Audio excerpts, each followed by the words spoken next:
नमस्कार मामा. నమస్కారం.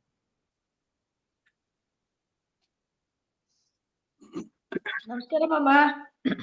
నమస్కారం.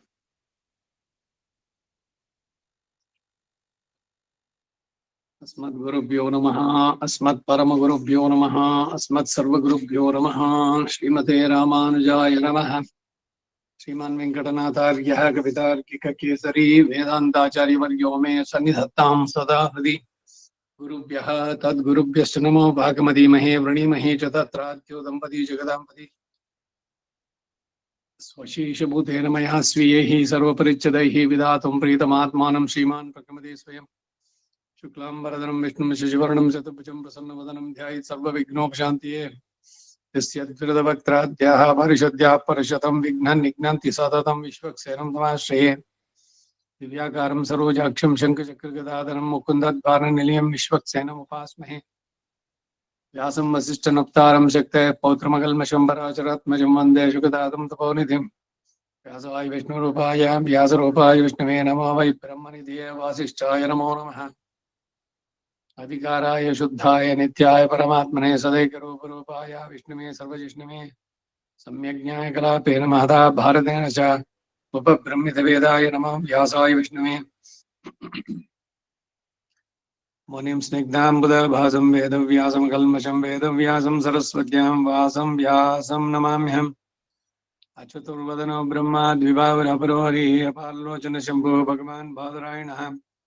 विष्णुं कमलभद्राक्षं पुण्यश्रवणकीर्तनं वासुदेवं जगद्योनिं नौमि नारायणं हरिं. कृष्णाय यादवेन्द्राय ज्ञानमुद्राय योगिने नाथाय रुक्मीशाय नमो वेदान्तवेदिने.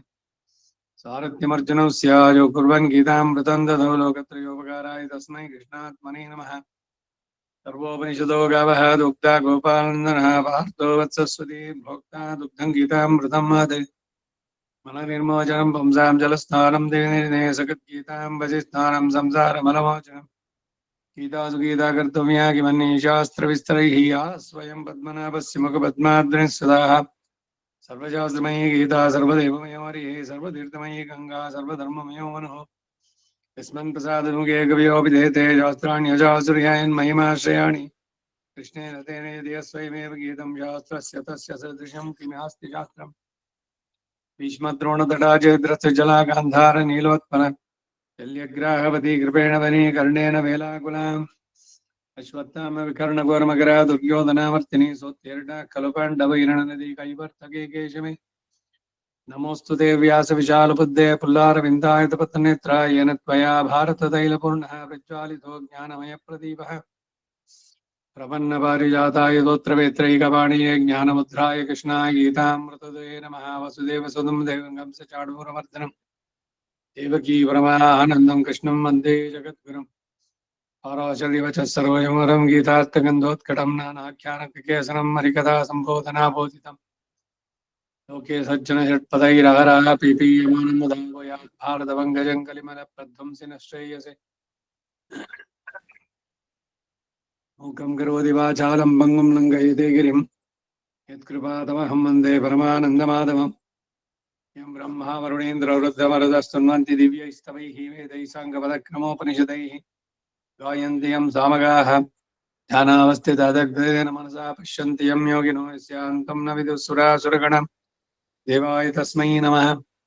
पार्थाय प्रतिबोधितां भगवता नारायणेन स्वयं व्यासेन ग्रथीतां पुराणमुनिना मध्ये महाभारतम्.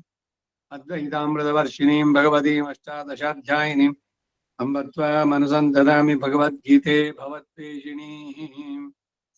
अष्टमैषी समेता श्रीकृष्णाय परब्रह्मणे नमः.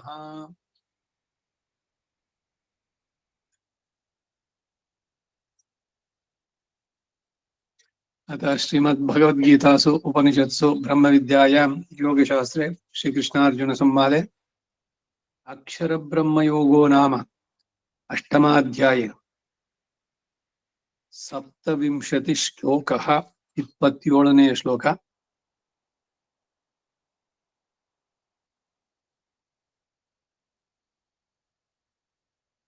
नैते श्रुति पार्थ जानन् योगी मुह्यति कश्चन तस्मात् सर्वेषु कालेषु योगयुक्तो अर्जुन. ಧೂಮಾದಿ ಮಾರ್ಗದಲ್ಲಿ ಉಂಟಾಗುವ ಅನಿಷ್ಟ ಫಲಗಳನ್ನ, ಅರ್ಚಿರಾದಿ ಮಾರ್ಗದಲ್ಲಿ ಉಂಟಾಗುವ ಸರ್ವೋತ್ಕೃಷ್ಟವಾದ ಫಲಗಳನ್ನ ವಿಮರ್ಶಿಸಿ ತಿಳಿದವನು ಧೂಮಾದಿ ಮಾರ್ಗವನ್ನ ತಪ್ಪಿಸಿಕೊಳ್ಳತಕ್ಕದ್ದು, ಅರ್ಚಿರಾದಿ ಮಾರ್ಗ ಗಮನವೇ ಉಪಾಯ ಧ್ಯೇಯ ಎಂದು ಜ್ಞಾಪಕದಲ್ಲಿ ಇಡುವುದಕ್ಕಾಗಿ ಅರ್ಚಿರಾದಿ ಗಮನ ಚಿಂತನವನ್ನ ಪ್ರತಿನಿತ್ಯವೂ ಜ್ಞಾನಿಯು ಮಾಡತಕ್ಕದ್ದು ಅಂತ ಇಲ್ಲಿ ಉಪದೇಶಿಸ್ತಾರೆ.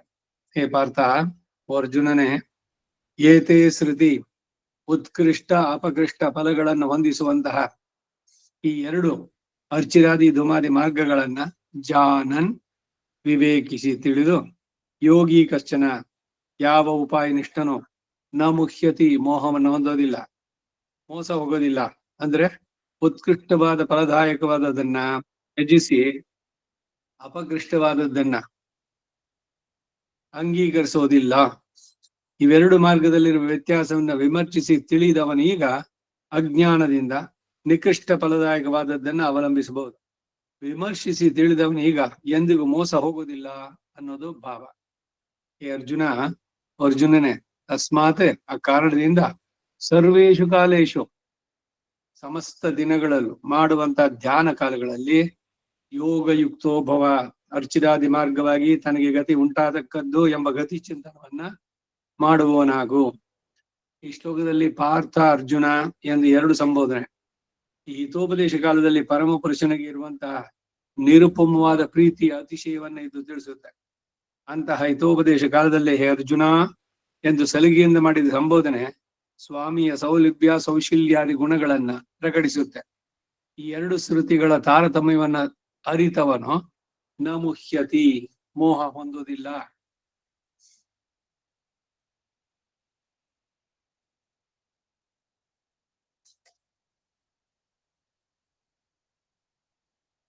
ಅಂದ್ರೆ ನ ಮುಹ್ಯತಿ ಅಸಾರವಾದ ಮಾರ್ಗವನ್ನ ಅವಲಂಬಿಸುವುದಿಲ್ಲ ಎಂದು ಹೇಳಿದ ನಂತರ ಈ ತಾರತಮ್ಯವನ್ನ ಅರಿಯದವನು ಮೋಹವನ್ನು ಹೊಂದಬಹುದು ಅಂತ ಕೂಡ ಇಲ್ಲಿ ಸೂಚಿಸ್ತಾರೆ. ಸರ್ವೇಷು ಕಾಲೇಶು ಯೋಗಯುಕ್ತನಾಗಿರು ಅಂತಂದ್ರೆ ಸದಾ ಕಾಲದಲ್ಲೂ ಯೋಗ ನಿಷ್ಠೆಯನ್ನು ಹೊಂದಿರತಕ್ಕದ್ದು ಎಂಬ ಅರ್ಥ ಅಲ್ಲ. ಹಾಗೆ ಮಾಡುವುದು ಸಾಧ್ಯವಲ್ಲ. ಇಲ್ಲಿ ಉಪಾಸಕನ ಕಾಲವು ಯಾವುದೋ ಅಂತಹ ಕಾಲದಲ್ಲೇ ಗತಿ ಚಿಂತನವನ್ನು ಮಾಡುವುದು ಅವಶ್ಯಕ ಅಂತ ಹೇಳಿದ್ದಾರೆ. ಕೆಲವು ಪ್ರಪನ್ನರು ಪ್ರಾತಃ ಕಾಲದಲ್ಲಿ ಪರಮ ಪುರುಷನನ್ನ ಸ್ತುತಿಸಿದ ನಂತರವೇ ಗತಿ ಚಿಂತನವನ್ನು ಮಾಡ್ತಾರೆ. ಇದು ಗತಿ ಚಿಂತನ ಶ್ಲೋಕಗಳಿಗೆ 996 ಪುಟ ನೋಡಿ, ಮತ್ತು ಶ್ರೀದೇಶಿಕರವರ ಗತಿ ಚಿಂತನಾಧಿಕಾರವನ್ನು ದಾಸನ ಅದಕ್ಕೆ ಬರೆದಿರೋ ಉಪಪಾದವನ್ನು ಪರಾಂಬಿಸಿ ಎಂದು ಎಲ್ಲ ನೆನೆಸ್ಕೊಂಡ್ರೆ ಹಿಂದಿನ ಗೀತಾ ಭಾಷ್ಯದಲ್ಲಿ ಅರ್ಚಿರಾದಿಗತಿ ಧೂಮಾದಿಗತಿ ಬಗ್ಗೆ ಬಹಳ ವಿವರವಾದ ಚರ್ಚೆ ಎಲ್ಲ ಮಾಡಿದ್ದಾಯ್ತು. ಪ್ರತಿದಿನ ಭ್ರಮರಕೀಟ ನ್ಯಾಯ ಅಂತ ಅದರಂತೆ ಈ ಅರ್ಚಿರಾದಿಗತ್ತಿನಲ್ಲಿ ಹೋಗೋವನೇ ಧನ್ಯ ಅಲ್ವೇ, ತೇನೈವ ಧನ್ಯ ಪುಮಾನ್ ತೇನೈವ ಧನ್ಯ ಪುಮಾನ್ ಅಂತ ಅವನನ್ನ ಮತ್ತೆ ಮತ್ತೆ ನಡೆಸ್ಕೊಳ್ಳುದು. ಆ ಅರ್ಚಿರಾದಿ ಗತಿಯಲ್ಲಿ ಹೋಗುವಂತ ಚೇತನವನ್ನ ಅದನ್ನ ಹೇಳಿದ್ದು. ಈಗ ಈ ಶ್ಲೋಕಕ್ಕೆ ಭಾಷ್ಯ ಏತೋ ಮಾರ್ಗೋ ಜಾನನ್ನೇ ಯೋಗಿ ಪ್ರಯಾಣ ಕಾಲೇ ಕಶ್ಚ ನ ಮುಹ್ಯತಿ ಅಪಿತು ಸ್ವೇನೈವ ದೇವಯಾನೇನ ಪದಾಯಾತಿ ತಸ್ಮಾತ್ ಆಹಾರಾಹ ಅರ್ಚಿರಾದಿಗತಿ ಚಿಂತನಾಖ್ಯ ಯೋಗಯುಕ್ತೋ ಭವ. ಆ ಚಿಂತನೆ ನಿರಂತರವಾಗಿ ಆಗ್ತಾ ಇದ್ರೆ ಆ ಕಡೆಗೆ ನಾವೇ ಆಗೋದು. ಈ ಭ್ರಮರ ಕೀಟನೇ ಆಯ್ತು, ಹಿಂದೆನೆ ಹೇಳಿದೆ. ಆ ಕೀಟ ಭ್ರಮರ ಎಲ್ಲಿ ಕುಟುಕುತ್ತೋ ಮತ್ತೆ ಅಂತ ಆ ಭ್ರಮರದ ಚಿಂತನೆಯನ್ನೇ ಮಾಡ್ತಾ ಮಾಡ್ತಾ ಕಡೆಗೆ ಭ್ರಮರವಾಗತ್ತೆ ಅಂತ. ಹಾಗೆ ಪ್ರತಿದಿನ ಬೆಳಗ್ಗೆ ಎದ್ದ ತಕ್ಷಣ ಪ್ರಾತಃ ಸಂಧ್ಯೆಯ ಶ್ಲೋಕದಲ್ಲಿ ಶ್ಲೋಕದ್ವಯ ಶ್ಲೋಕತ್ರಯ ಆಮೇಲೆ ಸಂಕ್ಷಿಪ್ತ ಪರಮಾರ್ಥ ಸ್ತುತಿ, ಇದು ಅರ್ಚಿರಾದಿಗತಿಯನ್ನು ತಿಳಿಸುವಂತಹದ್ದು 2 ಶ್ಲೋಕಗಳು.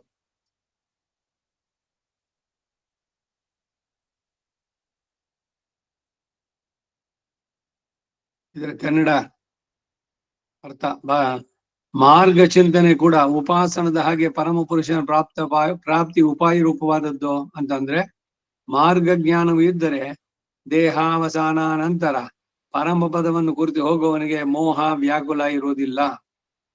ಅಷ್ಟು ಮಾತ್ರವೇ ಅಷ್ಟೇ ಅಲ್ಲ, ಉಪಾಯ ಅಲ್ಲ, ಮುಂದಕ್ಕೆ ತನಗೆ ಗತಿ ಯಾವುದೋ ಎಂಬ ಚಿಂತೆನೂ ಕೂಡ ಇರುವುದಿಲ್ಲ. ಏನು ತಿಳಿದೆ ಎಲ್ಲೋ ಹೋಗ್ಬಿಟ್ಟು ಎಲ್ಲಿ ಹೋಗ್ಬೇಕು ಇಲ್ಲಿ ಹೋಗ್ಬೇಕು ಅಲ್ಲಿ ಹೋಗ್ಬೇಕು ಅದು ಇಲ್ಲವೇ ಇಲ್ಲ. ಯಾಕೆಂದ್ರೆ ಶರೀರ ಚೆನ್ನಾಗಿದ್ದಾಗ ಸರಿಯಾಗಿ ಗತಿಯನ್ನ ಸರಿಯಾಗಿ ಸಂದೇಹ ಇಲ್ಲದೆ ತಿಳಿದಿದ್ರೆ ಇದಾದ್ಮೇಲೆ ಇದು ಬರುತ್ತೆ, ಕಾನ್ಫಿಡೆಂಟ್ ಆಗಿ ಮುಂದಕ್ಕೆ ಹೋಗ್ಬೋದು ಆ ರೀತಿನಲ್ಲಿ. ಆದ್ದರಿಂದ ಉಪಾಸನದೊಂದಿಗೆ ಗತಿ ಚಿಂತನವು ಕೂಡ ಬಹಳ ಅವಶ್ಯಕ ಅನ್ನೋದನ್ನ ಈ ಶ್ಲೋಕ ಹೇಳುತ್ತೆ. ಏತೋ ಮಾರ್ಗೋ, ಇದು ದ್ವಿವಚನದಲ್ಲಿ ಹೇಳ್ತಾ ಇದೆ. ಈ ಎರಡು ಅರ್ಚಿರಾದಿ ಹಾಗೂ ಧೂಮಾದಿ ಮಾರ್ಗದಲ್ಲಿರುವ ವ್ಯತ್ಯಾಸವನ್ನ ಜಾನನ್ ಚೆನ್ನಾಗಿ ಪರಿಶೀಲಿಸಿ ತಾರತಮ್ಯವನ್ನ ಅರಿತಂತಹ ಯೋಗಿ, ಜ್ಞಾನಿಯಾದ ಭಕ್ತಿಯೋಗ ನಿಷ್ಠನಾದಂತಹ ಕಶ್ಚನ ಯಾವ ಒಬ್ಬನು ಕೂಡ ನ ಮುಖ್ಯತಿ ಮೋಹ ಬುದ್ಧಿಯನ್ನು ಹೊಂದಲ್ಲ. ಅಂದರೆ ಉತ್ಕೃಷ್ಟವಾದ ಅರ್ಚಿರಾದಿ ಮಾರ್ಗವನ್ನ ತ್ಯಜಿಸಿ ಹೇಯವಾದ ಧೂಮಾದಿ ಮಾರ್ಗವನ್ನ ಅವಲಂಬಿಸೋದಿಲ್ಲ ಅಂತ ತಾತ್ಪರ್ಯ. ಹಿಂದೆನೆ ಎಲ್ಲ ನೋಡಿದ್ವಿ. ಧೂಮಾದಿ ಮಾರ್ಗದಲ್ಲಿ ಏನು ಹೋಗ್ತಾನೆ, ಇವನು ಮಾಡಿದ್ರು ಸುಕೃತಕ್ಕೆ ಆಯಾ ಲೋಕಕ್ಕೆ ಹೋಗ್ತಾನೆ, ಅಲ್ಲಿ ಮುಗಿಸ್ಮೇಲೆ ಮತ್ತೆ ವಾಪಸ್ ಬರ್ತಾನೆ. ಆದ್ರೆ ಅರ್ಚಿರಾದಿ ಗತಿನಲ್ಲೂ ಅವನಿಗೆ ವಾಪಸ್ ಬರೋದು ಇಲ್ವೇ ಇಲ್ಲ. ಇವೆಲ್ಲ ತಿಳಿದ ಮೇಲೆ ಯಾವುದು ಉತ್ತಮ ಅಂತ ಅಂದ್ಮೇಲೆ ಉತ್ತಮವಾದದ್ದನ್ನ ಆರಿಸ್ಕೊಳ್ದೆ ಅಧಮವಾದದ್ದನ್ನ ಆರಿಸ್ಕೊಂಡ್ರೆ ಅವನನ್ನ ವಿವೇಕಿ ಅಂತ ಕಳ್ತೀವನೋ. ಅದಕ್ಕಾಗಿ ಅವನು ಎಂದಿಗೂ ಧೂಮಾದಿ ಮಾರ್ಗವನ್ನ ಆರಿಸೋದೇ ಇಲ್ಲ, ಅರ್ಚಿರಾದಿ ಮಾರ್ಗದಲ್ಲೇ ಹೋಗೋಣ ಅಂತ. ಇನ್ನು ಯಾವ ಮಾರ್ಗದಲ್ಲಿ ಹೋದವನನ್ನ ಅವಲಂಬಿಸ್ತಾನೆ ಅಂತ ಅಂದ್ರೆ ಅಪಿತು ಮತ್ತೆ ಯಾವ ಮಾರ್ಗದಿಂದ ಅಂದರೆ ಸ್ವೇನೈವ ದೇವಯಾನೇನ ಪದ, ಜ್ಞಾನಿಯಾದ ತನಗೆ ಹೇಳಲ್ಪಟ್ಟಂತಹ ಅರ್ಚಿರಾದಿ ಮಾರ್ಗದಿಂದಲೇ ಯಾತಿ ಹೋಗ್ತಾನೆ. ತಸ್ಮಾತ್ ಆ ಕಾರಣದಿಂದ ಆಹಾರಹ, ಇದು ಸರ್ವೇಶು ಕಾಲೇಶು ಅನ್ನೋದರ ವ್ಯಾಖ್ಯಾನ. ಪ್ರತಿ ದಿನದಲ್ಲೂ ಕೂಡ ಅರ್ಚಿರಾದಿ ಗತಿ ಚಿಂತನಾಖ್ಯ ಯೋಗಯುಕ್ತೋ ಭವ, ಇದು ಯೋಗಯುಕ್ತೋ ಭವ ಎಂದು ಮೂಲದಲ್ಲಿರುವುದರ ವಿವರಣೆ. ಅರ್ಚಿರಾದಿಗತಿ ಚಿಂತನವೆಂಬ ಯೋಗದಿಂದ ಕೂಡಿದವನಾಗಿ, ಇಲ್ಲಿ ಯೋಗ ಶಬ್ದಕ್ಕೆ ಧ್ಯಾನ ಮಾತ್ರವೇ ಅರ್ಥ. ಪ್ರಕರಣಕ್ಕೆ ಅನುಗುಣವಾಗಿ ಅದು ಗತಿ ಚಿಂತನಾ ರೂಪವಾದ್ದರಿಂದ ಗತಿ ಚಿಂತನಾಖ್ಯ ಯೋಗಯುಕ್ತ ಅಂತ ಆಚಾರ್ಯರ ಭಾಷ್ಯ. ತಾತ್ಪರ್ಯ ಏನು ಅಂದ್ರೆ, ಉಪಾಸನವನ್ನು ಮಾಡುವುದಲ್ಲದೆ ಪ್ರತಿದಿನವೂ ಕೂಡ ಈ ಅರ್ಚಿರಾದಿ ಗತಿ ಚಿಂತನವು ಅವಶ್ಯಕವಾದ್ದರಿಂದ ಅದನ್ನೂ ಮಾಡು ಎಂದು. ಇಂತಹ ಗತಿ ಚಿಂತನಕ್ಕೆ ಸಹಾಯಕವಾಗುವ ಹಾಗೆ ಶ್ರೀ ದೇಶಿಕವರ್ಗ್ಯರು, ಶ್ರೀ ವಾತ್ಸ್ಯ ವರದರು, ಶ್ರೀ ವರದ ಮಿಶ್ರರು ಶ್ಲೋಕಗಳನ್ನ ಶ್ರುತಿ ಅರ್ಥಗಳನ್ನೆಲ್ಲ ಒಟ್ಟುಗೂಡಿಸಿ ಪಾಲಿಸಿದ್ದಾರೆ. ಯಾವುದಾದ್ರೂ ಒಂದನ್ನ ಜ್ಞಾಪಕದಲ್ಲಿಟ್ಟು ಪ್ರತಿದಿನವೂ ಅದನ್ನ ಅನುಸಂಧಾನ ಮಾಡತಕ್ಕದ್ದಾಗಿದೆ. ಭಕ್ತಿಯೋಗ ನಿಷ್ಠನಿಗೇನು ಅವಶ್ಯಕ ಅಂತ ಇಲ್ಲಿ ಹೇಳಲ್ಪಟ್ಟಿತು. ಪ್ರಾಸಂಗಿಕವಾಗಿ ಭರನ್ಯಾಸ ನಿಷ್ಠನಿಗೂ ಕೂಡ ಆಹಾರಹ ಅರ್ಚಿರಾದಿ ಗತಿ ಚಿಂತನ ಅವಶ್ಯಕವೇ ಅಂತಂದ್ರೆ ಅವಶ್ಯಕ ಎಂದು ಶ್ರೀ ನಿಗಮಾಂತ ಮಹಾದೇಶಿಕರು ಶ್ರೀಮದ್ ರಹಸ್ಯಾಂತ್ರಾಯ ಸಾರದ ಗತಿ ಚಿಂತನಾಧಿಕಾರದಲ್ಲಿ ಅಲ್ಲಿ ವ್ಯಕ್ತಪಡಿಸಿದ್ದಾರೆ. ಪ್ರತಿ ದಿನ ಈ ಚಿಂತನೆ ಇರಬೇಕು. ಸೂರ್ಯ ಮಂಡಲದ ಮುಖಾಂತರ ಎಲ್ಲ ಮುಕ್ತೋರ್ಚಿರ್ದಿನ ಪೂರ್ವ ಪಕ್ಷ ಷಡುದಂಗ್ ಮಾಸಾಬ್ದ ವಾತಾಂಶುಮತ್ ವಿದ್ಯದ್ವರುಣೇಂದ್ರ ಧಾತೃಮಯಿತಃ ಸೀಮಾಂತ ಸಿಂಧುವಾಕ್ತಃ ಶ್ರೀ ವೈಕುಂಠ ಸಮುಪೇತ್ಯ ನಿತ್ಯಮಜನಂ ತಸ್ಮಿನ್ ಪರಬ್ರಹ್ಮಣಃ ಸಾಯುಜ್ಯಂ ಸಮವಾಪ್ಯನಂದತಿ ತಮಂ ತೇನೈವ ಧನ್ಯ ಪುಮಾನ್. ಸಂಕ್ಷಿಪ್ತ ಪರಮಾರ್ಥ ಸ್ತುತಿ. ಪ್ರತಿದಿನ ಇದರ ಅನುಸಂಧಾನ ಮಾಡಬೇಕು. ಪ್ರಪತ್ತಿ ಮಾಡಿಕೊಂಡವನು ಕೂಡ ಅವನು ಆ ಗತಿನಲ್ಲಿ ಹೋಗ್ತಾ ಇದ್ದೀವಿ, ಎಷ್ಟು ಆನಂದವಾಗಿದೆ ಅಂತ ದಿವ್ಸಾಗ್ಲೂ ಅದನ್ನ ನೆನೆಸ್ಕೊಂಡು ಸಂತೋಷ ಪಡುವಂತಹದ್ದು. ಶರೀರ ಬಿಟ್ಮೇಲೆ ಖಂಡಿತ ಅದೇನೆ ಸಿಗುವಂತಹದ್ದು. ಅದು ಸಿಗೋದಕ್ಕಾಗಿ ಪ್ರತಿದಿನ ಇದರ ಅನುಸಂಧಾನ ನಡೀತಾ ಇರಬೇಕು. ಹೀಗೆ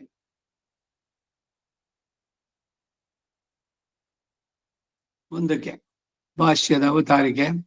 ಅಥ ಧ್ಯಾಯಾದ್ವಯೋದಿತ ಶಾಸ್ತ್ರಾರ್ಥ ವೇದನ ಫಲಮಾಹ. ಅಥ ಅನಂತರ ಅಧ್ಯಾಯದ್ಯೋದಿತ 7 ಮತ್ತು 8ನೇ 2 ಅಧ್ಯಾಯಗಳಲ್ಲೂ ಹೇಳಲ್ಪಟ್ಟಿದಂತಹದ್ದು ಶಾಸ್ತ್ರಾರ್ಥ ವೇದನ ಫಲಮಃ, ಶಾಸ್ತ್ರಾರ್ಥವನ್ನು ತಿಳಿಯುವುದರ ಫಲವನ್ನ ಈ ಶ್ಲೋಕದಿಂದ ಹೇಳಿದ್ದಾರೆ. ಮುಂದೆ ಹೀಗೆ ಫಲವನ್ನ ನಿಗಮನ ರೂಪದಲ್ಲಿ ಹೇಳುವಾಗ ಈ 8ನೇ ಅಧ್ಯಾಯವನ್ನು ಮಾತ್ರ ಹೇಳಿದೆ. 7ನೇ ಅಧ್ಯಾಯವನ್ನು ಸಹ ಸೇರಿಸಿದ್ದು ಯಾಕೆ ಎಂಬುದು ನ್ಯಾಯವಾದ ಪ್ರಶ್ನೆ. ತನ್ನ ಸ್ವರೂಪಾದಿ ಜ್ಞಾನ ಇಲ್ಲದೆ ತನ್ನನ್ನು ಭಜನೆ ಮಾಡದಂತಹ 4 ಜನರನ್ನ ನಿಂದಿಸಿ ತನ್ನನ್ನು ಆಶ್ರಯಿಸಿದ 4 ಜನರನ್ನು ಶ್ಲಾಘಿಸಿ ಅವರುಗಳಲ್ಲಿ ಜ್ಞಾನಿಯೇ ಸರ್ವಶ್ರೇಷ್ಠ ಎಂದು ಜ್ಞಾನೀತು ಆತ್ಮೈವ ಮೇಮತಂ ಎಂದು ನಿಷ್ಕರ್ಷಿಸಿ ಹೇಳಿ ಆತನ ಉಪಾಸನವೇ ಸರ್ವೋತ್ಕೃಷ್ಟವಾದದ್ದು ಎಂದು 7ನೇ ಅಧ್ಯಾಯದಲ್ಲಿ ತಿಳಿಸಿ ಈ 8ನೇ ಅಧ್ಯಾಯದಲ್ಲೂ ಈ 4 ಜನ ಭಕ್ತರಿಗೆ ಬೇಕಾದಂತಹ ಜ್ಞಾನ, ಅವರಿಗೆ ಉಂಟಾಗುವಂತಹ ಪ್ರಾಪ್ಯ, ಅದರಲ್ಲಿ ಜ್ಞಾನಿಗೆ ನಿರ್ದಿಷ್ಟವಾದ ಪ್ರಾಪ್ಯವು, ಅವರು 4 ಜನರಲ್ಲಿ ಯಾರಿಗೆ ಆವೃತ್ತಿ, ಯಾರಿಗೆ ಅಪುನರಾವೃತ್ತಿ, ಇದೆಲ್ಲ ಹೇಳಿ ಈಗ 2 ಅಧ್ಯಾಯಗಳಲ್ಲೂ ಕೂಡ 4 ಜನ ಭಕ್ತರ ಅನುಷ್ಠಾನ, ಜ್ಞಾನ, ಪ್ರಾಪ್ಯಾದಿಗಳು ಹೇಳಲ್ಪಡೋದ್ರಿಂದ ಪ್ರಕರಣ ಸಂಗತಿಗಳನ್ನ ಚೆನ್ನಾಗಿ ಅರಿತಂತಹ ಮಹಾಪ್ರಾಜ್ಞರಾದ ಶ್ರೀರಾಮಾನುಜರು 2 ಅಧ್ಯಾಯಗಳನ್ನ ಒಟ್ಟುಗೂಡಿಸಿ ಅವೆರಡರಲ್ಲೂ ಸಾರಭೂತವಾಗಿ ಗ್ರಹಿಸತಕ್ಕಂತ ವಿಷಯ ಯಾವುದು ಎಂದು ಈ ಶ್ಲೋಕದಲ್ಲಿ ಹೇಳಲ್ಪಡುತ್ತೆ ಎಂದು ಅವತಾರಿಕೆಯನ್ನ ನೀಡಿದ್ದಾರೆ. ಈ ಸಾರಭೂತಾರ್ಥವಾದ ಈ ಉಪದೇಶದ ಫಲ ಯಾವುದು ಅಂತಂದ್ರೆ, ಮಿಕ್ಕ 3 ಜನ ಅಧಿಕಾರಿಗಳ ಮಾರ್ಗವು ಅನುಪದೇಯವಾದದ್ದು. ಆದ್ದರಿಂದ ನೀನು ಜ್ಞಾನಿ ಅಂತ ಅನಿಸ್ಕೊಂಡು ಭಕ್ತಿಯೋಗ ನಿಷ್ಠನಾಗಿ ನಿಗಮನದಲ್ಲಿ ಹೇಳ್ತಾರೆ ಅನ್ನೋದು ಭಾವ. ಶ್ಲೋಕ ಯಾವುದು? ವೇದೇಶು ಯಜ್ಞೇಶು ತಪಸ್ಸು ಚೈವ ದಾನೇ ಚ ಯತ್ ಪುಣ್ಯ ಫಲಂ ಪ್ರದಿಷ್ಟಂ ಅತ್ಯೇದಿ ತತ್ಸರ್ವಮಿದಂ ವಿದಿತ್ವಾ ಯೋಗಿ ಪರಂ ಸ್ಥಾನಮುಪೈತಿ ಸ್ವಚಾದ್ಯಂ. 28ನೇ ಶ್ಲೋಕ. ಇದು ಈ ಅಧ್ಯಾಯದ ಕಡೆ ಶ್ಲೋಕ. ಇದು ಶ್ರೀ ಭಗವದ್ಗೀತಾಸು ಉಪನಿಷತ್ಸು ಬ್ರಹ್ಮ ವಿದ್ಯಾಯಾಂ ಯೋಗಶಾಸ್ತ್ರೆ ಶ್ರೀ ಕೃಷ್ಣಾರ್ಜುನ ಸಂವಾದೆ ಅಕ್ಷರ ಬ್ರಹ್ಮಯೋಗೋ ನಾಮ ಅಷ್ಟಮೋಧ್ಯಾಯ 28 ಶ್ಲೋಕ. ಶ್ರೀ ಕೃಷ್ಣಾಯ ಪರಬ್ರಹ್ಮಣೇ ನಮಃ. ಈಗ ಶ್ಲೋಕದ ಅರ್ಥ, 4 ವೇದಗಳ ಅಧ್ಯಯನ ಮಾಡೋದರಲ್ಲೂ ಕೂಡ ಯಜ್ಞೇಶು, ಯಜ್ಞಗಳನ್ನು ಶಾಸ್ತ್ರವಿಧಿಗೆ ಅನುಸಾರವಾಗಿ ಅನುಷ್ಠಿಸುವುದರಲ್ಲೂ ಕೂಡ, ತಪಸ್ಸು ಚೈವ, ಕೃಚ್ಛ್ರ ಚಾಂದ್ರಾಯಣ ತಪೋ ಅನುಷ್ಠಾನಗಳಲ್ಲೂ ಕೂಡ, ಹಾಗೆಯೇ ದಾನೇಚ, ಶಾಸ್ತ್ರ ರೀತಿಯಲ್ಲಿ ಸತ್ಪಾತ್ರದಲ್ಲಿ ಮಾಡುವ ದಾನದಲ್ಲೂ ಸಹ, ಚ ಶಬ್ದದಿಂದ ಇಂತಹ ಇನ್ನೂ ಇತರ ಪುಣ್ಯಕರ್ಮಗಳಾದಂತಹ ಕೆರೆ ಕಟ್ಟಿಸೋದು, ಕೊಳವನ್ನು ತೋಡಿಸೋದು, ದೇವಾಲಯ, ಮಕ್ಕಳಿಗೆ ಪಾಠಶಾಲೆ, ಆಸ್ಪತ್ರೆ ನಿರ್ಮಾಣ ಮೊದಲಾದಂತಹ ಇಷ್ಟಾಪೂರ್ತಗಳು ಪುಣ್ಯಕರ್ಮಗಳೆಲ್ಲ ಸಮುಚ್ಚಯಾರ್ಥದಿಂದ ಇಲ್ಲಿ ಹೇಳಲ್ಪಟ್ಟಿತು. ಶ್ರುತಿಯಲ್ಲಿ ರಮಣೀಯ ಚರಣಾಹ ಎಂಬ ಪ್ರಯೋಗದಿಂದ ಹೇಳಲ್ಪಟ್ಟಂತಹ ಸಕಲ ಸುಕೃತಿಗಳಿಗೂ ಹೇಳಿರುವ ಫಲಗಳೆಲ್ಲ ಇಲ್ಲಿ ಸಂಗ್ರಹಿತ. ಯತ್ ಪುಣ್ಯ ಫಲಂ ಪ್ರದಿಷ್ಟಂ, ಯಾವ ಸ್ವರ್ಗಾದಿ ಭೋಗರೂಪವಾದ ಉತ್ಕೃಷ್ಟ ಫಲ ಶಾಸ್ತ್ರಗಳಲ್ಲಿ ಹೇಳಲ್ಪಟ್ಟಿದೆಯೋ, ಇದಂ ವಿದಿತ್ವ, ಈಗ 2 ಅಧ್ಯಾಯಗಳಲ್ಲೂ 4 ಜನ ಭಕ್ತರುಗಳ ವಿಷಯವಾಗಿ ಉಪಪಾದಿಸಿ ಜ್ಞಾನಿಗೆ ಪ್ರಾಪ್ತವಾಗುವ ಫಲವನ್ನ ನಿರತಿಶಯವಾದದ್ದು ಅಂತ ತಿಳಿದು ಪರಮಾತ್ಮ ಉಪಾಸನೆಯನ್ನ ಮಾಡಿದ್ದೆ ಆದರೆ ತತ್ಸರ್ವಂ, ಅವೆಲ್ಲವನ್ನ ಅತ್ಯೇತಿ, ಅವೆಲ್ಲ ಅಲ್ಪ ಅಸ್ಥಿರ ಫಲಗಳಾಗಿ ಅವುಗಳಿಗೂ ಅತಿಶಯವಾದ ಮಹತ್ತಾದ ಫಲವನ್ನೇ ಹೊಂದುತ್ತಾನೆ. ಆತನು ಮಿಕ್ಕವುಗಳಾಗಿ ಪ್ರಯತ್ನ ಮಾಡದೆ ನಿರತಿಶಯ ಫಲವನ್ನು ಹೊಂದೋದಕ್ಕಾಗಿಯೇ ಯೋಗಿ, ಜ್ಞಾನಿಯಾಗಿ ಪರಮಾತ್ಮನನ್ನು ಉಪಾಸಿಸುವನಾಗಿ, ಆದ್ಯಂ ಅನಾದಿಯಾಗಿರುವಂತಹ ದಿವ್ಯಂ ಸ್ವಯಂ ಪ್ರಕಾಶವಾಗಿ ದೇದೀಪ್ಯಮಾನವಾದಂತಹ ನಿತ್ಯ ವಿಭೂತಿಯಲ್ಲಿರುವಂತಹ ಪರಂ ಸ್ಥಾನಂ, ಸರ್ವೋತ್ಕೃಷ್ಟವಾದಂತಹ ದಿವ್ಯ ವೈಕುಂಠವನ್ನ ಉಪೈತಿ ಚ ಹೊಂದಬಹುದು. ಈ ಪರಂ ಸ್ಥಾನಂ ಎಂಬ ಪ್ರಯೋಗ ನಿತ್ಯ ವಿಭೂತಿ ಎಂಬ ಶಾಶ್ವತ ಸ್ಥಾನ ಇಲ್ಲ ಎಂಬ ವಾದವನ್ನ ನಿರಾಕರಿಸುತ್ತೆ. ಪರಂ ಸ್ಥಾನಂ ಇಲ್ಲಿ ವೇದ, ಯಜ್ಞ, ದಾನ, ತಪಸ್ಸುಗಳನ್ನ ಫಲಾಪೇಕ್ಷೆಯಿಂದ ಮಾಡಿದ್ರು ನಶ್ವರ ಫಲಗಳನ್ನೇ ಕೊಡುತ್ತೆ ಎನ್ನುವುದು ಹೇಳಲ್ಪಟ್ಟಿದೆ. ಫಲಾಪೇಕ್ಷೆ ಇಲ್ಲದೆ ಅಂತಹ ಕರ್ಮಗಳನ್ನ ಪರಮಾತ್ಮನಲ್ಲಿ ಸಮರ್ಪಿಸಿದರೆ ಭಕ್ತಿಯೋಗಕ್ಕೆ ಪ್ರತಿಬಂಧಕಗಳಾದಂತಹ ಪಾಪಗಳೆಲ್ಲ ತೊಲಗಿ ಭಕ್ತಿಯೋಗ ಪ್ರಾರಂಭಕ್ಕೆ ಅನುಕೂಲಿಸುತ್ತೆ. ಅಂತೂ ಈ 2 ವಿಧದಲ್ಲೂ ಕೂಡ ಅವುಗಳ ಫಲಕ್ಕೆ ಮೀರಿದ ಫಲ ಜ್ಞಾನಿಯಾಗಿ ಪರಮಾತ್ಮ ಉಪಾಸನವನ್ನ ಮಾಡುವವನಿಗೆ ಲಭಿಸುತ್ತೆ.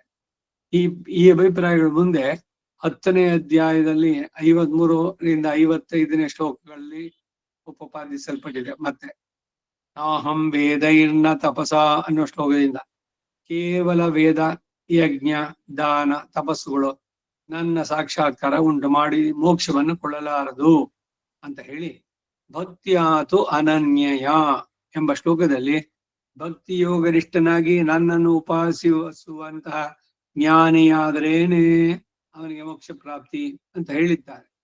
ಇದರಿಂದ ಭಕ್ತಿ ಯೋಗವೇ ಅವ್ಯವಹಿತವಾದ ಸಾಕ್ಷಾತ್ ಮೋಕ್ಷಪಾಯ.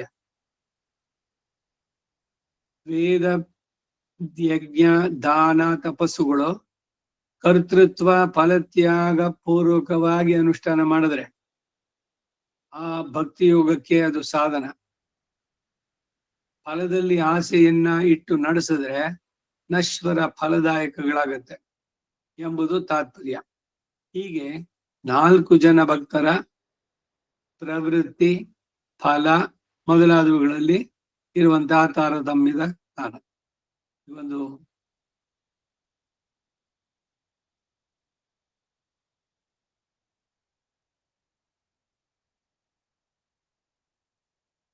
ಮೊದಲು ಬಂದವನು ಆಮೇಲೆ ಸೀನಿಯಾರಿಟಿ ಎಲ್ಲ ಇದೆಯಲ್ಲ, ಆ ರೀತಿ ಇಲ್ಲಿ ಇದೆಯೋ ಅಂದ್ರೆ ಅದೇನಿಲ್ಲ.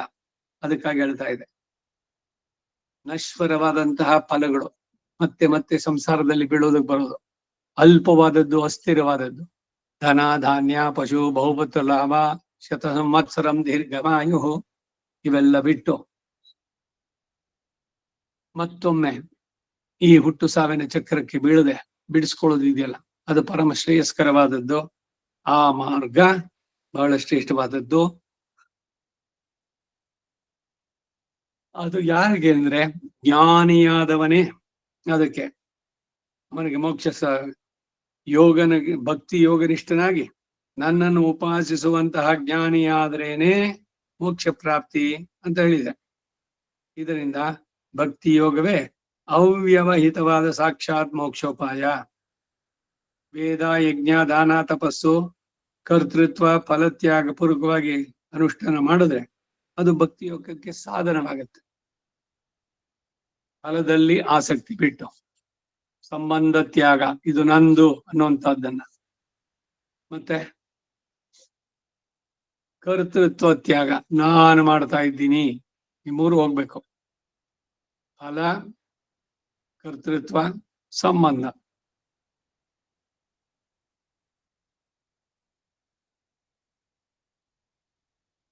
ಹೀಗೆ 4 ಜನ ಭಕ್ತರ ಪ್ರವೃತ್ತಿ, ಫಲ ಮೊದಲಾದದಲ್ಲಿ ತಾರತಮ್ಯ ಜ್ಞಾನ. ಜ್ಞಾನಿಯಾಗಿ ಪರಮಾತ್ಮನ ಉಪಾಸನಕ್ಕೆ ಆಗೋದು ತನ್ಮೂಲಕ ದಿವ್ಯ ವೈಕುಂಠ ಪ್ರಾಪ್ತಿಗೂ ಇದು ಕಾರಣವಾಗತ್ತೆ ಅಂತ ಹೇಳಿದೆ. ಈ ಶ್ಲೋಕ ಹಿಂದೆ ಹೇಳಿದಂತಹ ಜ್ಞಾನೀತು ಆತ್ಮ ಇವ ಮೇ ಮತಂ ಎಂಬ ವಾಕ್ಯದಲ್ಲಿ ತೋರುವಂತಹ ಜ್ಞಾನಿಯ ಮಹಾತ್ಮೆಯನ್ನೇ ಇಲ್ಲಿ ಪ್ರಕಟಿಸುತ್ತೆ. ಹಾಗೆ ಮುಂದೆ ಇದು 8ನೇ ಅಧ್ಯಾಯ, 12ನೇ ಅಧ್ಯಾಯದ 2ನೇ ಶ್ಲೋಕದಲ್ಲಿ ಪರಮಾತ್ಮೋಪಾಸಕರಾದಂತಹ ಜ್ಞಾನಿಗಳೇ ಪ್ರಶಂಸಿಸಲ್ಪಡ್ತಾರೆ.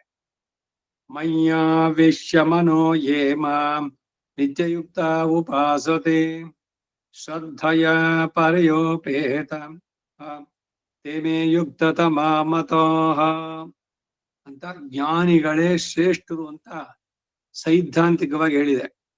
ಅನುಗೀತೆಯಲ್ಲಿ ಚತುರ್ವಿಧ ಮಮ ಜನ ಭಕ್ತ ಏವ ಹಿ ತೇ ಸ್ಮೃತಃ ತೇಷಾಂ ಏಕಾಂತಿನ ಶ್ರೇಷ್ಠಾಃ ತೇ ಚೈನಾನನ್ಯ ದೇವತಾಃ ಅಹಮೇವ ಗತಿಸ್ತೇಷಾಂ ನಿರಾಶೀ ಕರ್ಮಕಾರಿಣಾಂ ಏತಂ ಶಿಷ್ಟಾಸ್ತ್ರಯೋ ಭಕ್ತಾಃ ಫಲಕಾಮಾ ಹಿ ತೇ ಮತಾಃ ಸರ್ವೇ ಚ್ಯವನ ಧರ್ಮಾಣಃ ಪ್ರತಿಬುದ್ಧಸ್ತು ಮೋಕ್ಷಭಾಕ್ ಎಂಬ ಶ್ಲೋಕಗಳಲ್ಲಿ ಉಪಪಾದಿಸಲ್ಪಟ್ಟಂತಹ ಅರ್ಥವೂ ಕೂಡ ಈ ನಿಗಮನ ಶ್ಲೋಕದ ತಾತ್ಪರ್ಯವೇ ಆಗಿದೆ. ಕಡೆಯ ಶ್ಲೋಕ ಇದು ಈ ಅಧ್ಯಾಯಕ್ಕೆ. ಈ ಶ್ಲೋಕಗಳ ತಾತ್ಪರ್ಯ ಏನು ಅಂದ್ರೆ, ನನ್ನನ್ನು ಆಶ್ರಯಿಸಿ ನನ್ನ ಪ್ರೀತಿಗೆ ಪಾತ್ರರಾದಂತಹ ಭಕ್ತರು 4 ಬಗೆ. ಅವರುಗಳಲ್ಲಿ ನನ್ನ ಭಕ್ತರಾದ ಜ್ಞಾನಿಗಳೇ ಶ್ರೇಷ್ಠರು. ಯಾಕೆಂದ್ರೆ ಅವರು ನಾನಲ್ಲದೆ ಅನ್ಯ ದೇವತೆಯಲ್ಲಿ ವಿಶ್ವಾಸವ ಇಲ್ಲದವನು. ನಾರಾಯಣನೇ ಅದರಲ್ಲಿ ಪೂರ್ಣವಾದ ಐಕಾಂತಿಕ ಆತ್ಯಂತಿಕ ಪರಭಕ್ತಿ. ಅದು ಬಿಟ್ಟು ಒಂದ್ ಕ್ಷಣ ಇನ್ನೇನೋ ನೋಡೋಣ, ಇನ್ನೇನೋ ಧರಿಸ್ಬೇಕು, ಇನ್ಯಾವುದನ್ನೋ ಮಾಡಬೇಕು, ಹೀಗೆ ಭಗವಂತನಲ್ಲಿ ಇಲ್ಲದೆ ಮನಸ್ಸು ಬೇರೆದಲ್ಲಿ ಹೋದ್ರೆ ಅದು ಮಹಾ ಹಾನಿಹಿ ಅಂತೆಲ್ಲ ಹೇಳುವಂತದ್ದು.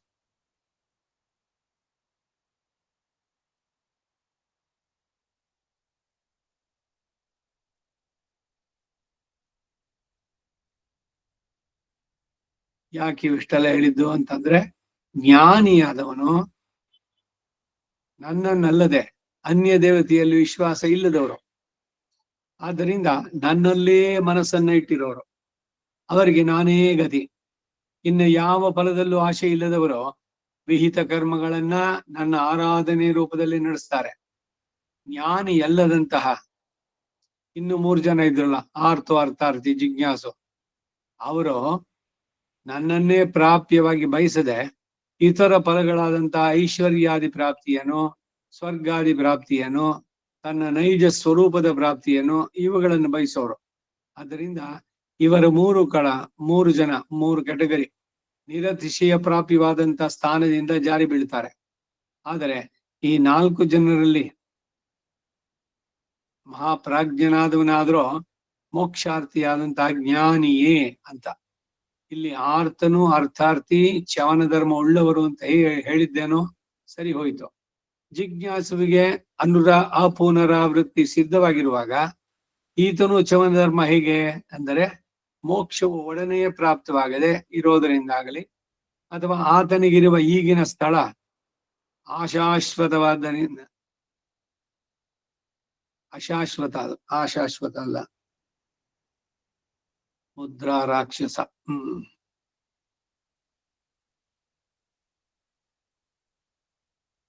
ಆರ್ಥೋ ಅರ್ಥಾರ್ಥಿ ಜಿಜ್ಞಾಸು ಇದಾರಲ್ಲ, ಇವ್ರದೆಲ್ಲ ಶಾಶ್ವತವಾದಂತಹ ಸ್ಥಾನ ಸಿಕ್ಕಿಲ್ಲ ಅವ್ರಿಗೆ, ಮತ್ತೆ ಮತ್ತೆ ಬರ್ತಾರೆ.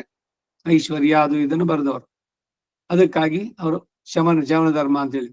ಹೀಗೆ ಹಿಂದೆ ಹೇಳಿದ 2 ಅಧ್ಯಾಯಗಳು ಅದು ಜ್ಞಾನದ ಬಲದಿಂದ ಇತರ 3 ಜನರ ನಿಷ್ಠೆಯನ್ನ ತ್ಯಜಿಸಿ ಜ್ಞಾನಿಯಾಗಿ ಪರಮೋಪಾಸಕನಾಗಿ ಮೋಕ್ಷವನ್ನು ಹೊಂದತಕ್ಕದ್ದೇ ಸರ್ವೋತ್ಕೃಷ್ಟವಾದ ಪ್ರವೃತ್ತಿ ಅಂತ ತಿಳಿಯತಕ್ಕದ್ದು.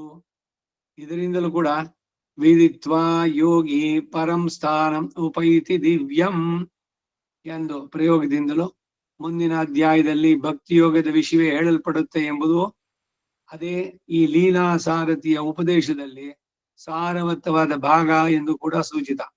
ಆದ್ದರಿಂದ ಮುಂದಿನ ಅಧ್ಯಾಯದ ಆದಿಶ್ಲೋಕದಲ್ಲಿ ಮುಖ್ಯತಮವಾಗಿ ರಾಜವಿದ್ಯೆಯಾಗಿಯೋ ರಾಜಗುಹ್ಯವಾಗಿಯೋ ಇರೋದನ್ನ ನಿನಗೆ ತಿಳಿಸ್ತೇನೆ ಎಂಬ ಪ್ರತಿಜ್ಞಾ ವಾಕ್ಯ ಇದೆ. ಈಗ ಈ 28ನೇ ಶ್ಲೋಕಕ್ಕೆ ರಾಮಾನುಜ ಭಾಷ್ಯ. ಋಗ್ಯಜುಸ್ಸಾಮ ಅಥರ್ವ ರೂಪ ವೇದಾಭ್ಯಾಸ ಯಜ್ಞ ತಪೋದಾನ ಪ್ರವೃತ್ತಿಸು ಸರ್ವೇಷು ಪುಣ್ಯೇಷು ಯತ್ಫಲಂ ನಿರ್ದಿಷ್ಟಂ ಇದಂ ಅಧ್ಯಾಯದ್ವಯೋದಿತಂ ಭಗವನ್ ಮಾಹಾತ್ಮ್ಯಂ ವಿದಿತ್ವಾ ತತ್ಸರ್ವಮತ್ಯೇತಿ ಏತದ್ವೇದನ ಸುಖಾತಿರೇಕೇಣ ತತ್ಸರ್ವಂ ತೃಣವನ್ಮನ್ಯತೆ ಯೋಗಿ ಜ್ಞಾನಿ ಚ ಭೂತ್ವಾ ಜ್ಞಾನಿನಃ ಪ್ರಾಪ್ಯಂ ಪರಮಾದ್ಯಂ ಸ್ಥಾನಂ ಉಪೈತಿ. इति श्रीमद्भगवद् रामानुज विरचिते श्रीमद्गीता भाष्ये 8ಮೋಧ್ಯಾಯಃ. ಶ್ರೀಮತೆ ರಾಮಾನುಜಾಯ ನಮಃ. 28ನೇ ಶ್ಲೋಕದಿಂದ ಈ ಅಧ್ಯಾಯ ಸಂಪನ್ನವಾಗತ್ತೆ.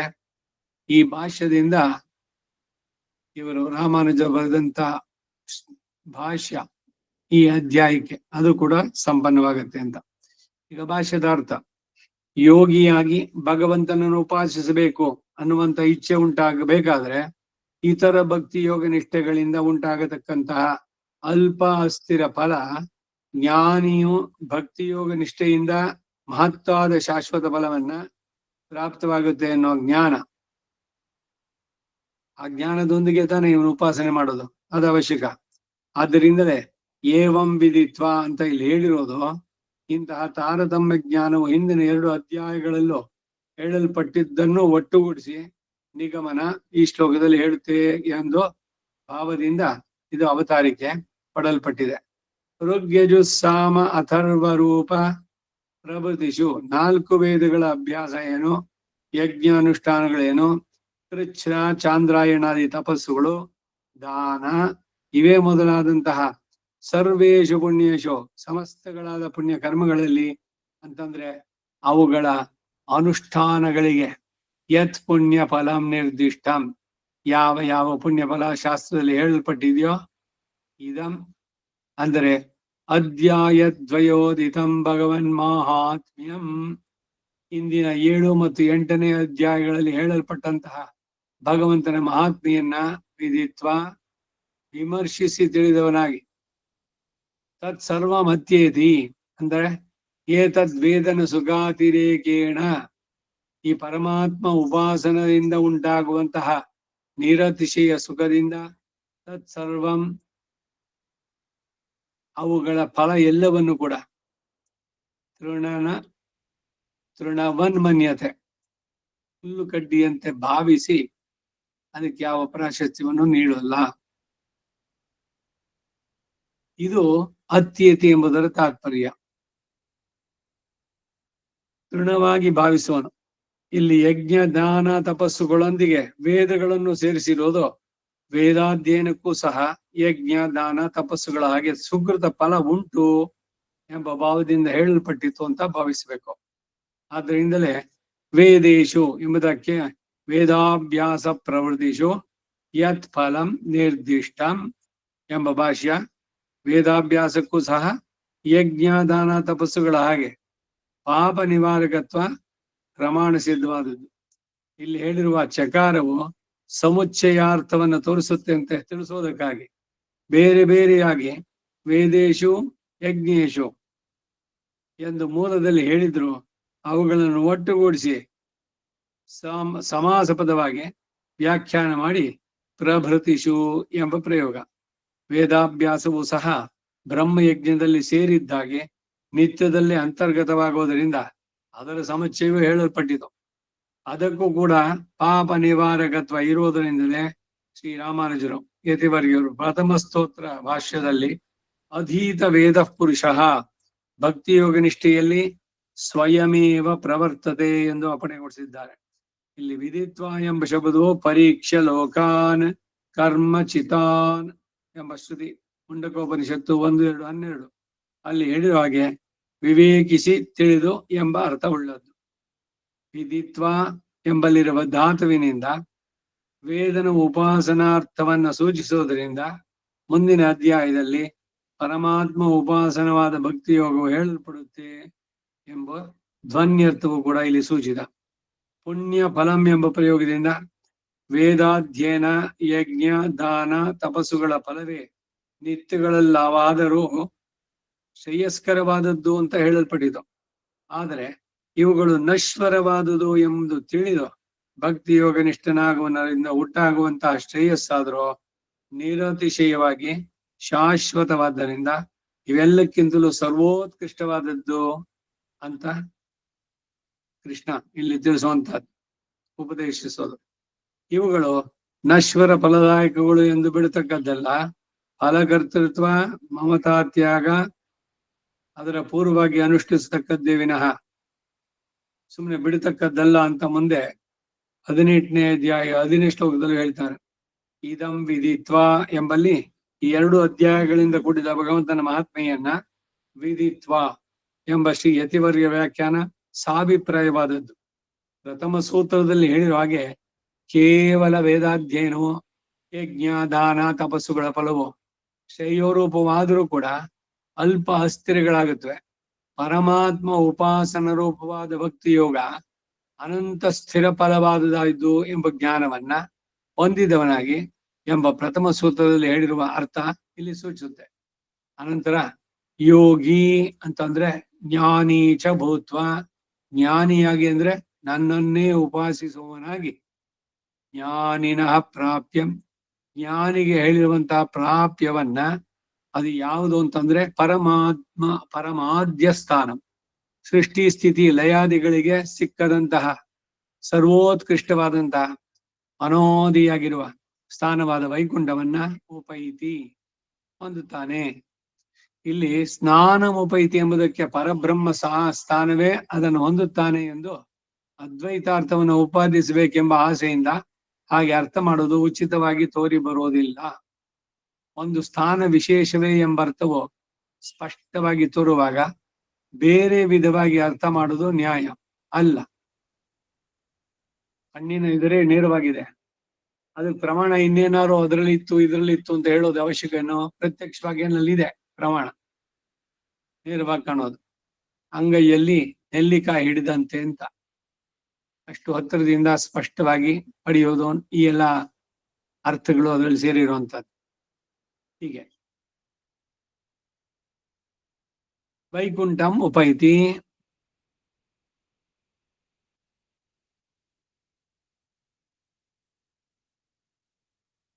ಇಲ್ಲಿ ಅದ್ವೈತಾರ್ಥವ ಇದು ಅಂತ ಅಂದ್ರೆ ಅಲ್ಲ ಅನ್ನೋದನ್ನ ಸ್ಪಷ್ಟ ಮಾಡ್ತಾ ಇದ್ದಾರೆ. ಸಗುಣೋಪಾಸನೆಯು ಹೇಳಲ್ಪಟ್ಟು ಇದಕ್ಕೆ ವ್ಯತಿರಿಕ್ತವಾದ ಒಂದು ನಿರ್ಗುಣ ಉಪಾಸನೆ ಮುಂದೆ ಹೇಳಲ್ಪಡುತ್ತದೆ ಎಂಬ ವ್ಯಾಖ್ಯಾನಕ್ಕೂ ಅವಕಾಶವೇನು ಇಲ್ಲಿ ತೋರೋದಿಲ್ಲ. 12ನೇ ಅಧ್ಯಾಯದಲ್ಲಿ ಆದಿಯಲ್ಲಿ ಹೇಳಿರುವುದು ನಿರ್ಗುಣ ಬ್ರಹ್ಮೋಪಾಸನ ಅಂತ ಹೇಳಲು ಅಲ್ಲಿ ಸಾಧನವೇನು ತೋರಿ ಬರೋದಿಲ್ಲ. ಏಕೆಂದ್ರೆ ಅಲ್ಲಿರುವ ಅಕ್ಷರ ಅವ್ಯಕ್ತ ಶಬ್ದಗಳು ಪರಿಶುದ್ಧ ಜೀವಾತ್ಮನನ್ನು ಬೋಧಿಸುತ್ತಿವೆ ವಿನಃ ಪರಮಾತ್ಮನ ಅಲ್ಲ ಅಂತ ಹಿಂದೆಯೇ ಉಪಪಾದಿಸಿ ಹೇಳಿದ್ದಾಯ್ತು. ಮುಂದೆಯೂ ಅದನ್ನೇ ಉಪಾದಿಸಿ ಹೇಳಿದ್ದೇವೆ.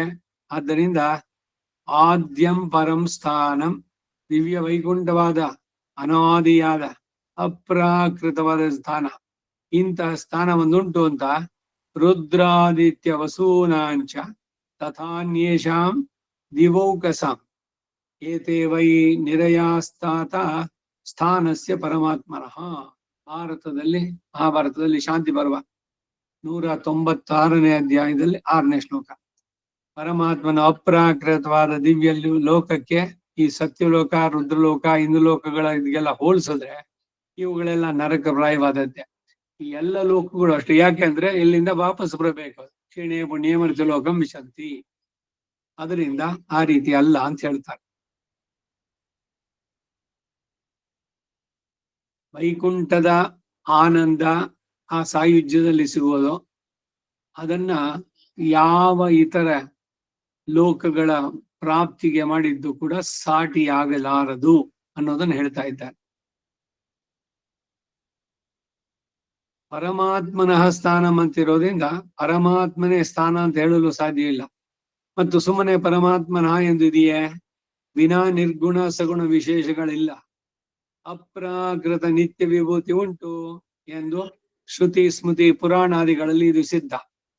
ಪರಮೇ ವ್ಯೋಮನ್ ಸೋ ಅಶ್ನುತೆ ಸರ್ವಾನ್ ಕಾಮಾನ್ ಸಹ ಬ್ರಹ್ಮಣ ವಿಪಶ್ಚಿತೇತಿ ತ್ರಿಪಾದಸ್ಯಾಮೃತಂ ದಿವಿ ತ್ರಿಪಾದೋರ್ಧ್ವೌದೈತ್ ಪುರುಷಃ ತದ್ವಿಷ್ಣು ಪರಮಂ ಪದಗಂ ಸದಾ ಪಶ್ಯಂತಿ ಸೂರಯಃ ಬ್ರಹ್ಮಲೋಕಮಪಿ ಸಂಪದ್ಯತೆ ನ ಚ ಪುನರಾವರ್ತತೆ ನ ಚ ಪುನರಾವರ್ತತೆ ಇತಿ ಯತ್ರ ಪೂರ್ವೇ ಸಾಧ್ಯಾಃ ಸಂತಿ ದೇವಾಃ ತದಕ್ಷರೇ ಪರಮೇ ವ್ಯೋಮನ್ ಆದಿತ್ಯವರ್ಣಂ ತಮಸಃ ಪರಸ್ತಾತ್ ದಿವ್ಯಂ ಸ್ಥಾನಂ ಅಜರಂಚ ಅಪ್ರಮೇಯಂ ದುರ್ವಿಜ್ಞೇಯಂ ಚಾಗಮೈರ್ಗಮ್ಯಮಾದ್ಯಂ ಗಚ್ಚ ಪ್ರಭೋ ರಕ್ಷಚಾಸ್ಮಾನ್ ಕಲ್ಪೆ ಕಲ್ಪೆ ಜಾಯಮಾನ ಸ್ವಮೂರ್ತ್ಯ. ಭಾರತದ ಮೌಸಲ ಪರ್ವ ಅಲ್ಲಿ 5:27 ಹೇಳಿದ್ದು. ಇತ್ಯಾದಿ ಅನೇಕ ಶ್ರುತಿ ಪ್ರಮಾಣಗಳು ನಿತ್ಯ ವಿಭೂತಿ ಉಂಟು ಅನ್ನೋದನ್ನ ತಿಳಿಸುತ್ತೆ. ಆದ್ದರಿಂದ ಇವೆಲ್ಲ ಮಿಥ್ಯೆ, ಪರಮಾತ್ಮ ಒಬ್ಬನೇ ಸತ್ಯ ಅನ್ನೋ ವಾದಕ್ಕೆ ಈ ಶ್ಲೋಕದಲ್ಲಿ ಅನುಕೂಲ ಇಲ್ಲ. ಬ್ರಹ್ಮ ಒಂದೇ ಸತ್ಯ, ಜಗತ್ತು ಸುಳ್ಳು, ಇದು ಅವರು ಅದನ್ನಿಟ್ಕೊಂಡು ಅದಕ್ಕೆ ಎಲ್ಲ ತಿರುಗಿಸ್ಬಿಡ್ತಾರೆ. ಆ ರೀತಿ ಮಾಡಿದ್ರೆ ಆಗೋದಿಲ್ಲ ಅನ್ನೋದನ್ನ ಇಲ್ಲಿ ಸ್ಪಷ್ಟೀಕರಿಸ್ತಾರೆ. ಆದ್ಯಂ ಸ್ಥಾನಂ ಅನ್ನೋದ್ರಿಂದ ಅನಾದಿಯಾಗಿರುವ ನಿತ್ಯವಾದ ಸ್ಥಾನ ಎಂಬ ಸಮಂಜಸಾರ್ಥವನ್ನ ತ್ಯಜಿಸಿ ಆದ್ಯಂ ಅಂದ್ರೆ ಆದೋ ಭವಂ ಕಾರಣಂ ಬ್ರಹ್ಮ ಎಂದು ಅರ್ಥ ಮಾಡಿ, ನಿತ್ಯ ವಿಭೂತಿ ಎಂಬುದು ಸತ್ಯವಲ್ಲ ಎಂಬ ಭಾವನೆಯಿಂದ ಪರಮಾತ್ಮನೊಂದಿಗೆ ಐಕ್ಯ ಎಂದು ಅರ್ಥ ಮಾಡೋದು, ಇಷ್ಟು ಶ್ರುತಿ ಮೊದಲಾದ ಪ್ರಮಾಣಗಳೆಲ್ಲವನ್ನು ತ್ಯಾಗ ಮಾಡಿ ಹೇಳಿರುವ ಅಭಿಪ್ರಾಯ ಆಗತ್ತೆ. ಅದ್ವೈತದ ಖಂಡನೆ. ಕೌಶೀತಕಿ ಬ್ರಾಹ್ಮಣದಲ್ಲಿ ಈ ದಿವ್ಯ ವೈಕುಂಠ ಲೋಕ ನಿಪುಣತರವಾಗಿ ಉಪಪಾದಿಸುತ್ತೆ. ಹಾಗೆ ವಿಷ್ಣು ಪುರಾಣ, ಪಾದ್ಮ ಪುರಾಣ ಮೊದಲಾದ ಪುರಾಣಗಳಲ್ಲೂ ಕೂಡ ಇದೆಲ್ಲ ವಿಸ್ತರಿಸಿ ಹೇಳಲ್ಪಟ್ಟಿದೆ. ರಾಮಾಯಣದಲ್ಲಿ ಉಪಪಾದಿತ ಜಟಾಯುವನ್ನು ಕುರಿತು ಶ್ರೀರಾಮಚಂದ್ರ ಪ್ರಭು ಹೇಳುವಂತಹದ್ದು, ಗಚ್ಚ ಲೋಕಾನ್ ಅನುತ್ತಮಾನ್ ಎಂದು ದಿವ್ಯ ವೈಕುಂಠಕ್ಕೆ ಹೋಗು ಅಂತ ಹೇಳಿದ್ದಾರೆ. ಈ ಅಧ್ಯಾಯಕ್ಕೆ ಅಕ್ಷರ ಬ್ರಹ್ಮಯೋಗ ಅಂತ ಹೆಸರು ಕೊಟ್ಟಿದೆ. ಯಾಕೆ ಅಂದ್ರೆ ಅಕ್ಷರ ಯೋಗ ಮತ್ತು ಪರಬ್ರಹ್ಮ ಯೋಗವನ್ನ ಉಪಪಾದಿಸುವಂತ ಅಧ್ಯಾಯ. ಅಕ್ಷರ ಬ್ರಹ್ಮಕ್ಕೆ ಪ್ರಕೃತಿ ವಿಯುಕ್ತ ಆತ್ಮಸ್ವರೂಪ ಎಂಬ ಅರ್ಥವಾದ್ದರಿಂದ ಅಕ್ಷರ ಪ್ರಾಪ್ತಿ ಮತ್ತು ಪರಬ್ರಹ್ಮ ಪ್ರಾಪ್ತಿ ವಿಷಯದಲ್ಲಿ ಜ್ಞಾತವ್ಯ ಅಂಶಾದಿಗಳು ಈ ಅಧ್ಯಾಯದಲ್ಲಿ ಹೇಳಲ್ಪಟ್ಟಿರೋದ್ರಿಂದ ಹಾಗೇನೆ ಅದು ಕರೆಯಲ್ಪಟ್ಟಿದೆ. ಇಂತು ಶ್ರೀ ಭಗವದ್ಗೀತಾ 8ನೇ ಅಧ್ಯಾಯಕ್ಕೂ ಮತ್ತು ಶ್ರೀ ಯತಿವರ್ಯರ ಭಾಷ್ಯಕ್ಕೂ ತಿರುನಾರಾಯಣಪುರ ಸಿ.ಎಂ. ವಿಜಯರಾಘವಾಚಾರ್ಯ ಶರ್ಮನ ಆಚಾರ್ಯ ಹೃದಯಾನ್ವೇಷಣಿ ಎಂಬ ಅರ್ಥ ತಾತ್ಪರ್ಯಗಳು ಸಂಪನ್ನ. ಶ್ರೀಮತೆ ಶ್ರೀನಿವಾಸ ಮಹಾದೇಶಿಕಾಯ ನಮಃ. ಇಲ್ಲಿಗೆ 8ನೇ ಅಧ್ಯಾಯ ಸಂಪನ್ನವಾಯಿತು. ಮುಂದೆ ಶ್ರೀಮದ್ ಮುನಿ ವಿರಚಿತ ಶ್ರೀಮದ್ಗೀತಾರ್ಥ ಸಂಗ್ರಹ. ಭಗವದ್ಗೀತೆಗೆ ಮೊದಲು ಬಂದಂತಹದ್ದು ಆಳವಂದಾರವರ ಗೀತಾರ್ಥ ಸಂಗ್ರಹ. 700 ಶ್ಲೋಕದಲ್ಲಿ ಇವನೇನ್ ಹೇಳಿದ್ದಾನೋ ಅದನ್ನು 32 ಶ್ಲೋಕದಲ್ಲಿ ಮುಗಿಸ್ಬಿಡ್ತಾರ ಅಲ್ಲಿ. ಅದರ ಶ್ಲೋಕ 12 ಐಶ್ವರ್ಯಾಕ್ಷರ ಯಾಥಾತ್ಮ್ಯ ಭಗವಚ್ಚರಣಾರ್ಥಿನಾಂ ವೇದ್ಯೋಪಾದೇಯ ಭಾವಾನಾಂ ಅಷ್ಟಮೇ ಭೇದ ಉಚ್ಯತೆ. ಶ್ರೀಮದ್ಯಾಮುನಮುನಯೇ ನಮಃ.